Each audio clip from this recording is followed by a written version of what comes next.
and here's what we are following today.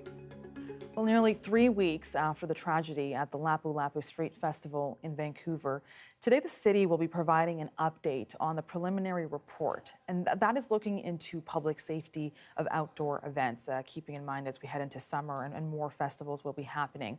Now, Mayor Ken Sim and the Vancouver Police Department, they'll be providing information and also presenting the initial staff report on this response. This is something that the mayor had promised to do after that tragedy happened, and we will be taking you there live to discuss this.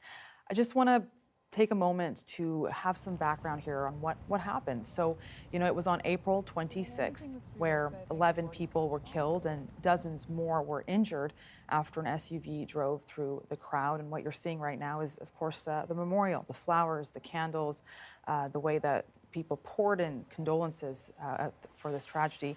And this was again at the Lapu Lapu Day block party in South Vancouver.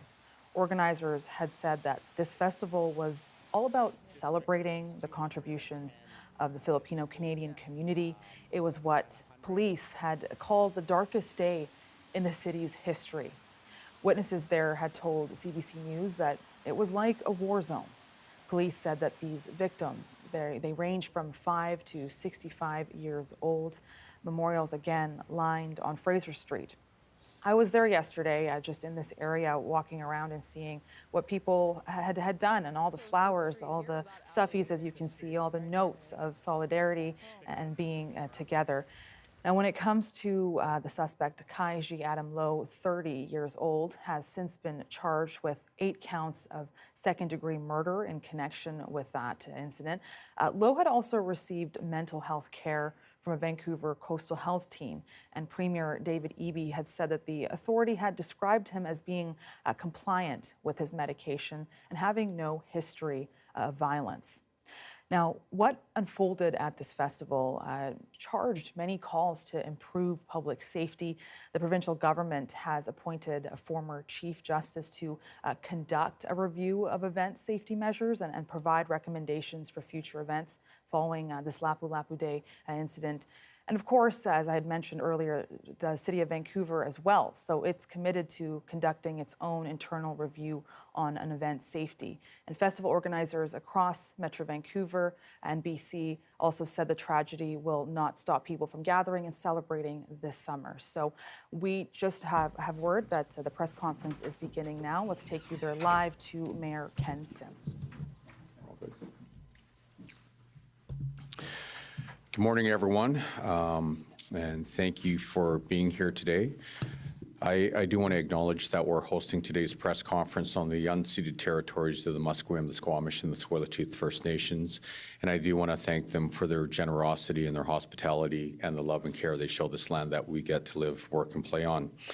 I also want to acknowledge all of my teammates up here, be it the City of Vancouver, VPD, Vancouver Fire and Rescue, the Vancouver Police Board, and my teammates on council. Now, before we get started, on behalf of everyone standing on stage with me today and everyone who's part of the City of Vancouver family, we do want to extend our condolences once again to the families of the victims, people that were injured, anyone who was at that event.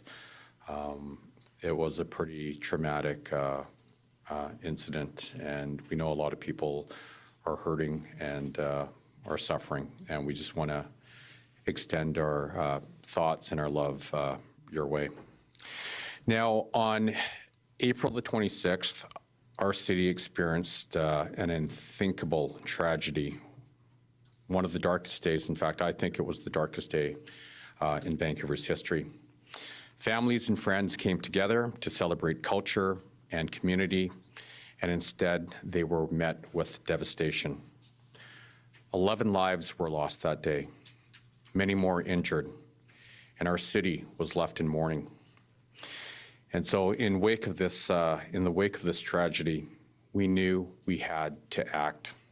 And that's why I immediately called for a joint review by the City of Vancouver and the Vancouver Police Department, not just to understand what happened, but to ask the hard questions, to look at our systems, and to make them stronger.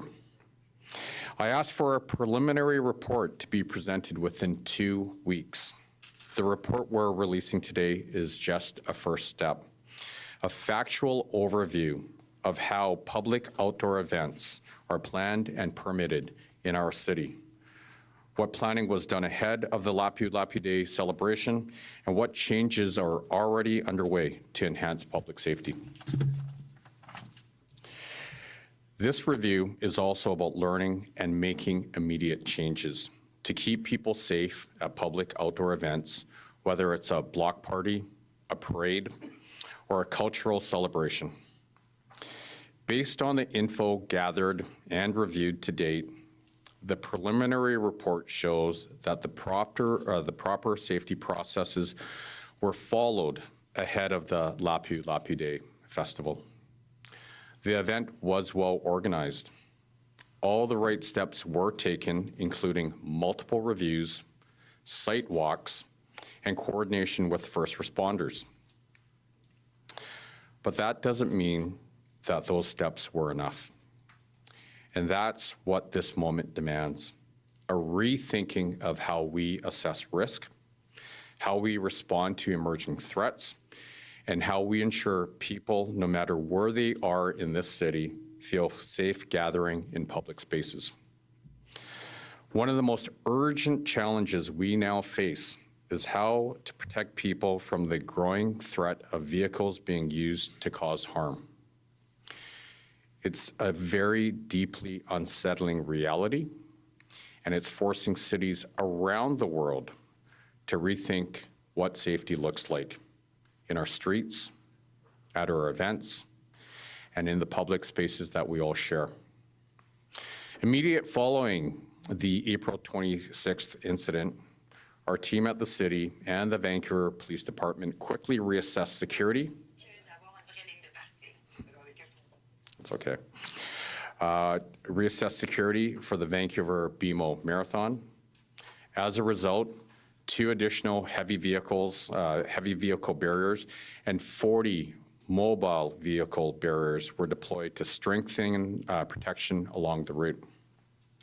Similar safety measures were implemented at the BC Buddhist Festival, with more police officers on site and additional bollards installed to protect attendees. These were the first of several immediate changes. Since the incident, the city and the Vancouver Police Department have been working to develop new tools to enhance event assessment to consider gathering size, layout, location, road access, and other emerging risk factors. We're also updating a centralized database to track and monitor risks across all upcoming events, improving coordination between city departments, the Vancouver Police Department, first responders, and event organizers.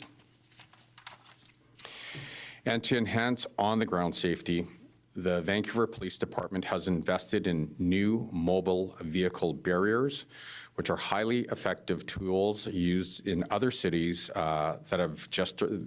these devices have just arrived, and they can be deployed quickly to prevent vehicle-related incidents, whether accidental or intentional, at public gatherings. We're also working closely with organizers of upcoming events, reassessing safety plans and adapting our responses where needed. As we await the findings of the province's Commission of Inquiry into Community Event Safety, we will review and consider their recommendations into a final comprehensive report this summer. But let me be very clear today. Vancouver is a city built on connection, a city of vibrant neighborhoods, rich cultures, and moments that bring us together. That spirit runs deep in who we are. And while this tragedy has shaken us to our core, we will not let fear define us. We will not let it divide us. We will stand together. We will keep moving forward together, united and unafraid. But we do owe it to everyone. We owe it to those who we've lost. We owe it to every single person who calls Vancouver home to take every step possible to prevent a tragedy like this from ever happening again. And while this is an incredibly painful moment, an incredibly painful point in time for all of us at the City of Vancouver, it's also a moment of learning and for change. And that's the work we have ahead of us, and that's the work we're committed to doing. So thank you very much. Thanks. We'll take questions. If you can line up at the mic, state your name, outlet. You can do a question and a follow-up. If we have time, we'll do a second round. Thanks. Please direct questions to the mayor, the city manager, or the interim chief of police. Hi, guys. This is something that came up in the tech briefing. Had you had these vehicle barriers, would you have used them at Lapu Lapu? It sounds like there wasn't anything that gave an indication that this would have been a risk. So obviously hindsight's 2020, but Chief, is this something you would have deployed? As one of our members stated at the technical briefing, hindsight is 2020, and nothing indicated for any change with the organizers from what how well this event went the previous year. It was classified as a family-friendly event, and the risk assessment would not have warranted heavy barricades. So much of this is hindsight is 2020. How can you go about predicting the unpredictable? How is it possible to ensure safety for large events when something can happen that is almost impossible to predict? Do you want to start? No.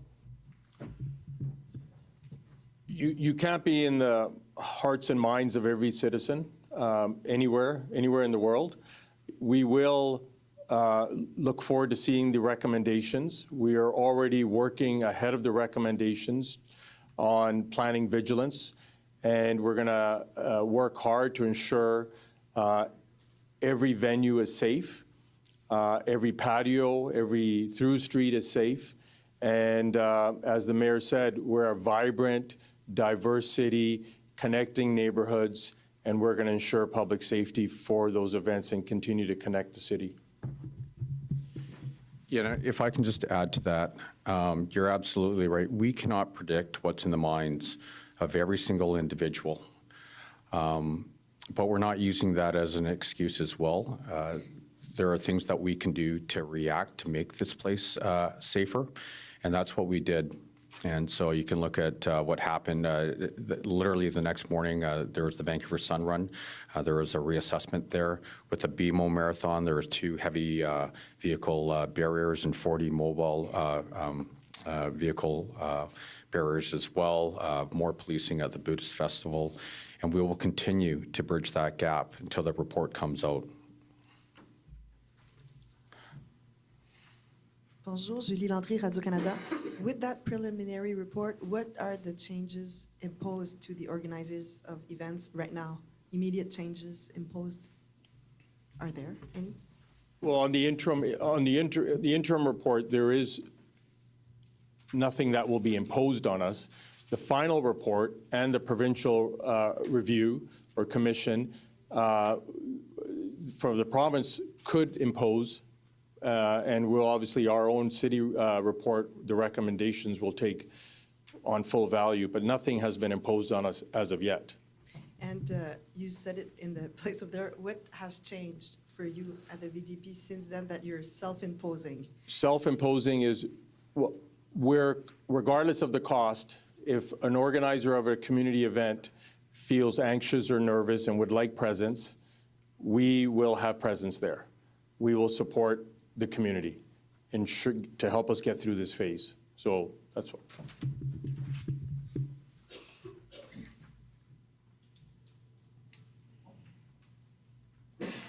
Hi there. Good morning. Not sure who is best to answer this, but I guess just in terms of increasing security at these events, like, you said that obviously this is a city of connection, we have so many events. How important is it to balance kind of the increase in security, depending on what these reports yield, with making events welcoming? Like, in the past years, there's been criticism that sometimes event security has felt too heavy-handed. So what's being done to kind of make sure you get that balance right? Do you want me to start or do you? Yeah.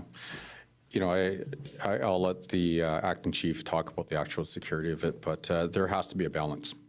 That's the reality. I think we can all agree that, even if it was, operationally and fiscally possible, I don't think we want to live, in, a police state per se, right? It defeats the purpose of what we're trying to achieve here.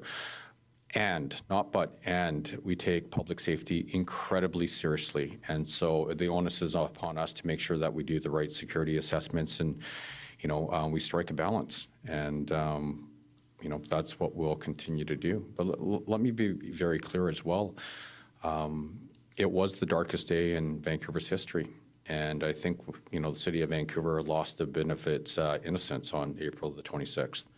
And that's just the new reality. And so we do have to strike a balance where, people can feel safe celebrating festivals and their culture in the city of Vancouver in a safe manner.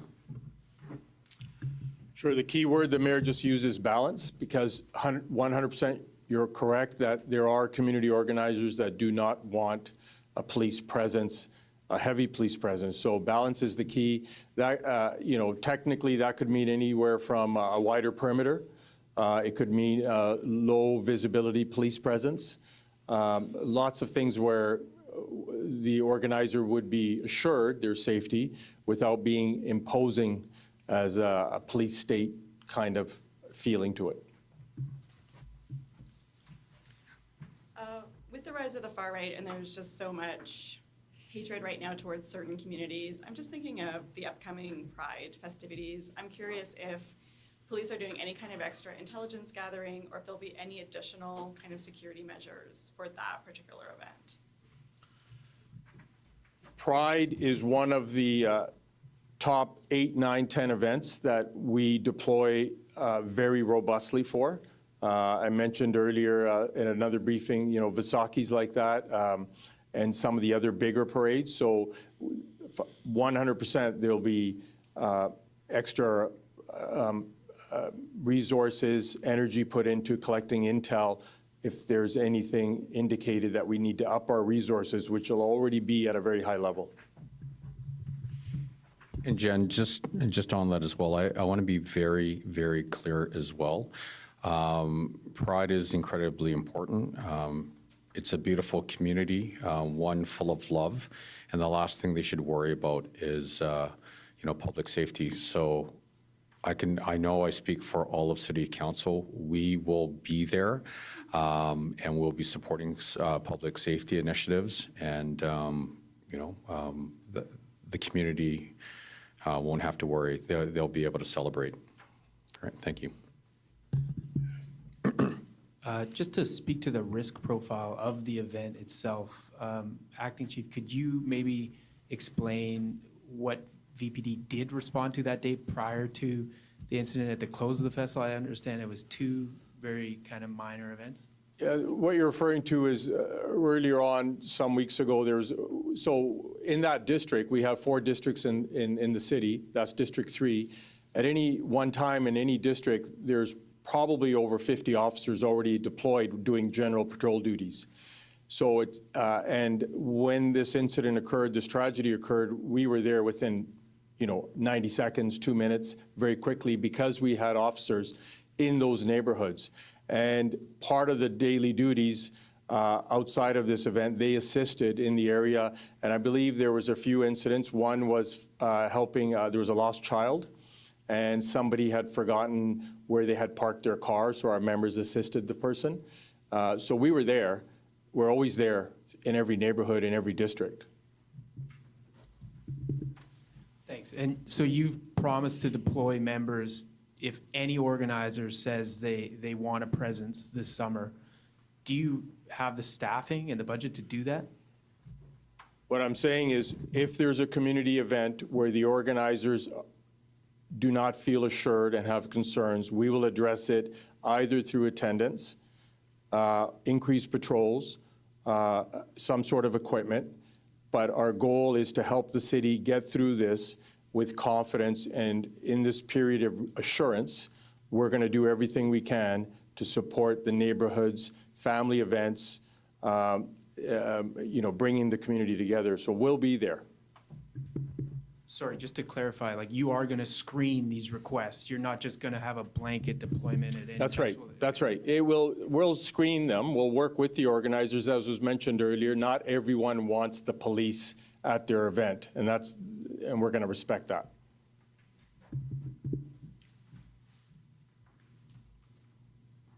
Going once?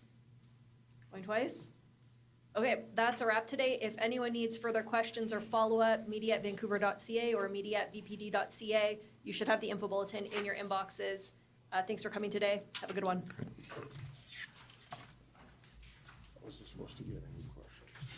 And we just heard there from Mayor Ken Sim updating on the preliminary report onto public safety and outdoor events.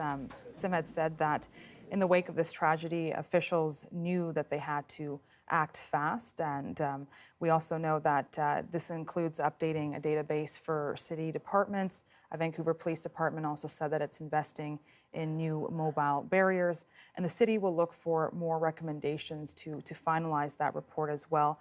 Ken Sim noted that for the Lapu Lapu Festival, proper safety processes were followed, that the event was organized, and all the steps were taken with coordination with first responders there. So that was just the first look at what the city and the VPD are hoping to do. And we'll have more reaction coming in on this with our reporter, Yasmine, who's at the press conference, and as well as community reaction from festival organizers too. So meanwhile, as we wait for that, just in light of this incident, there, of course, have been worries, concerns about how to make these festivals safer. Summer festival organizers in Vancouver say that safety is a major focus as they urge people to attend these public events in the coming weeks. And we had Mira Baines, who looked into the questions that are being raised over security and the use of vehicle barriers. Take a look at this. Event safety practices are top of mind as organizers of events across Vancouver promote upcoming festivals. One of the largest events in the city is the Celebration of Light this July. So today, we look ahead with hope. About 400,000 people each night flood Vancouver's West End in the downtown core and Kitsilano. Now, safety measures are under scrutiny in light of the tragedy at the Lapu Lapu Day Festival in South Vancouver last month. A man is accused of driving his SUV into a crowd of people at the Filipino Cultural Festival on April 26th, with mental health issues being investigated as a possible factor. An event organizer with the Celebration of Light Festival says they have a robust safety plan that's looked at year-round. There's going to be renewed scrutiny on it, but we're very confident working with our partners. He says he's open to being part of conversations with the province over festival safety. There's a technology of a rapid deployable vehicle barriers, the vehicle mitigation barriers, and the city recently has purchased some of those, but it's not a very big number. An organizer with the Italian Day Festival on Commercial Drive says security is in the hands of police. In 2018, there happened to be some controversy that played out in the media about whether or not Italian Day had too much security. And again, that's something that we leave to our partners at the VPD. People we spoke to weighed in on attending large community events. I like to tend to stay near the back of crowds so I can see what's happening around me. But I'd be very careful. I think they did a good job with the sun run and barricading the streets. Yeah, obviously hope it doesn't happen again, but it's not going to prevent me from participating in the community. The Premier has announced a former Chief Justice will report on safety measures for event organizers by June 30th. Mira Baines, CBC News, Vancouver. All right, some perspective there from community and organizers. We also just heard from Mayor Ken Sim, who provided an update again on that preliminary report looking into public safety of outdoor events. Now, Sim said in the wake of this tragedy, officials knew that they had to act fast, prioritize changes for upcoming festivals. Let's take a moment to break down again what we just heard. Yasmine joins us now from that press conference. Yasmine, you were listening in there. What stood out about what Ken Sim said? What stood out to me, Benit, from what the mayor said is that the preliminary report shows that all the proper protocols were in place before the Lapu Lapu tragedy, that all the events, all the steps were taken to ensure that the event was safe, including site walks, permits, closing the road, and coordination with first responders. But of course, the mayor says that doesn't mean that those steps were enough. Obviously, we saw what happened, just the massive tragedy, massive loss. And this tragedy was called the darkest day in Vancouver's history. And so the main message today was that officials really want to step up security with all the big events that are scheduled for this summer and moving forward, that there needs to be a balance between ensuring safety and ensuring that community members can get together, Benit. And we did hear some of those steps that were mentioned. So can we just go over what are the key priorities the city is taking to improve safety so far? So one of the things that it's doing is that it's updating a centralized database that lays out all the safety risks of events that are happening in the city. And also before the Lapu Lapu tragedy, the city had actually, or the police had ordered these mobile vehicle barriers to block vehicles from, driving through events. And so these are massive barriers. They're about 700 pounds. And so those actually just arrived yesterday. There's 16 of them. And so the plan is to use them for these events. They weren't ordered because of Lapu Lapu, but obviously now I think more event organizers will want them at their events to ensure safety and to prevent something so tragic from happening. And these barriers also, the city says, they will be used for FIFA when the city hosts some FIFA World Cup games in 2026, Benit. All right, Yasmine, and looking ahead, as we just mentioned, summer's coming up, lots of festivals that are going to be continuing to happen on the streets of Vancouver and across BC. What happens next? Yeah, and Ken Sim says there needs to be a balance because, of course, safety is top of mind for people. They want to ensure that their community members are safe, but they also don't want to be in a policing state, Ken Sim says. So there needs to be that balance. So the city's final report will come out sometime in August. Until then, police say that event organizers, if they are wary of public safety and they want some police presence at their events, they can make those requests and the police department will screen them and do their best to either have officers present at those events or maybe some increased patrol. So they said that, it doesn't matter if there is a low safety risk as long as people feel safe and that the police department will absorb that cost. In addition to the city review, the provincial government has ordered its own review, and that will be conducted by a BC Supreme Court former justice. And so those findings are expected to come out in June, Benit. All right, thank you so much, Yasmine, and we'll continue to have reaction on this press conference. Thank you. And many continue to feel the weight of this incident. Again, 11 victims who have died, and the condolences and respects have poured in at the memorial on near Fraser Street, again near John Oliver Secondary School. Let's just take a look at that for a moment. Many memorials have been set up to remember and reflect on these victims. Candles have been lit. Flowers have been placed to honor victims. Temporary memorials have also been set up along Fraser Street, but also in Kensington Community Centre. Groups across BC have arranged vigils, masses, and mourn together. And it just really shows you how many people here in Vancouver and in Canada and across the world even have really banded together to pay their tributes to this tragedy. And also, we want to take some time to provide some reaction to this press conference today. So as the city aims to improve public safety, festival organizers, they're keeping a close eye on what's going to be done in the future. Today, the Shipyard's night market is going to be beginning, and Mike Bleakley, who is the COO, is joining us now. So Mike, thank you so much for joining us. Absolutely. Yeah, thank you. So initially hearing Ken Sim there, what stood out to you?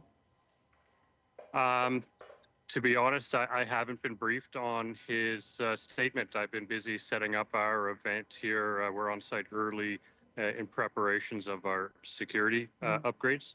Okay. So I apologize. I don't have a statement on Ken Sims yet. Yeah, well, I can just tell you, the Vancouver Police, they are investing in new mobile barriers, 700 pounds, 16 of them that will be out there. They're saying that, even if organizations are anxious about the cost, that they're willing to still show up and have provide that safety for them. But, as you are there now setting up, tell us what you're looking out for. How are you preparing? Well, we've been preparing for months. We already have to submit a comprehensive security plan to use the shipyard space. In light of the recent tragedy, we have been working with the city to bolster what's in place by adding cement barriers, including some steel barriers that are mobile, and they'll be inserted in place once we're all set up. That would prevent anything like that from happening here. And on top of that, there's already natural bollards in place and, natural security within the area that will keep our patrons safe. And how overall are you feeling about, ensuring public safety at your events so that people who are coming, they feel good about coming out? I'm 100% confident in providing a safe space for everyone to gather and feel comfortable. So like I said, the natural construction and infrastructure that's around here provides a safe barrier, and how we've blocked off the access points and how we're controlling our vendors and load in and load out through throughout the day will be it is much more enhanced than it has been in the past. So our vendors and patrons will be totally safe here. And just curious, Mike, has the VPD been in touch with you leading up to this event for any extra protections? They have not. And note, we are in North Vancouver, so we have reached out to our CMP, and I know that they've been working with the city liaisons who we deal with to implement the security upgrades to the site. And we're trying to get them to come down in a non-intrusive way. We want the event to look and feel like it did last year, but at the same time provide comfort and safety for everybody here. So we welcome the RCMP to come down, and they usually do. Every year, they come down every Friday and walk through a couple times. So I anticipate we will see them tonight. All right, Mike, any last words just for people who are wanting to come out as the new season approaches and people want to get out and about and explore their city? What do you have to say? Well, I say we encourage you to come down.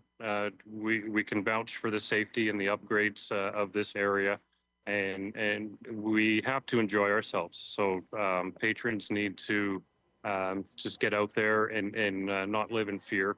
That was a very isolated incident, which complex issues there that are way above what us as organizers can do. But we can only provide a safe space, and we have done that down here at the shipyards, and not just our event. Other events that happen down here have the same security protocols placed against them, and so all organizers will be following these steps, which are they look very efficient.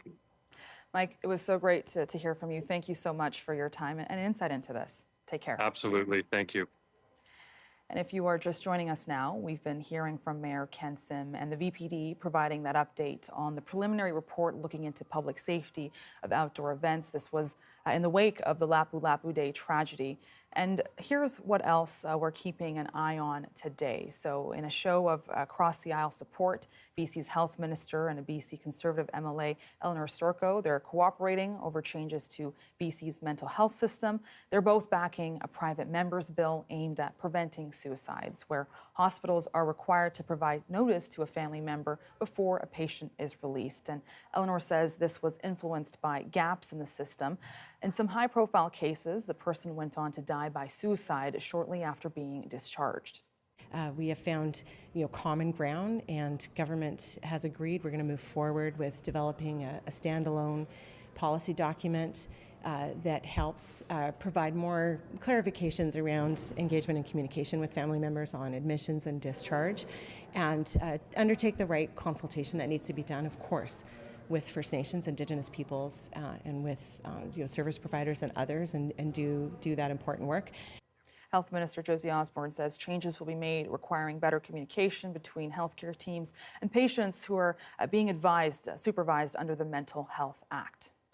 And some people with disabilities and their advocates are expressing concern about Prime Minister Mark Carney's new cabinet. Some of them say that without a specific dedicated ministry, work underway like the Canada Inclusion Plan and improvements to the disability benefit could lose momentum, and the community risks being left behind.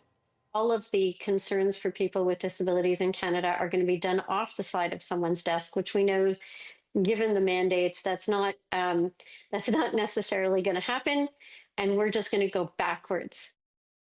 In a statement to CBC News, the Prime Minister office says that work will continue under the Minister of Jobs and Families and the Minister of Canadian Identity and Culture.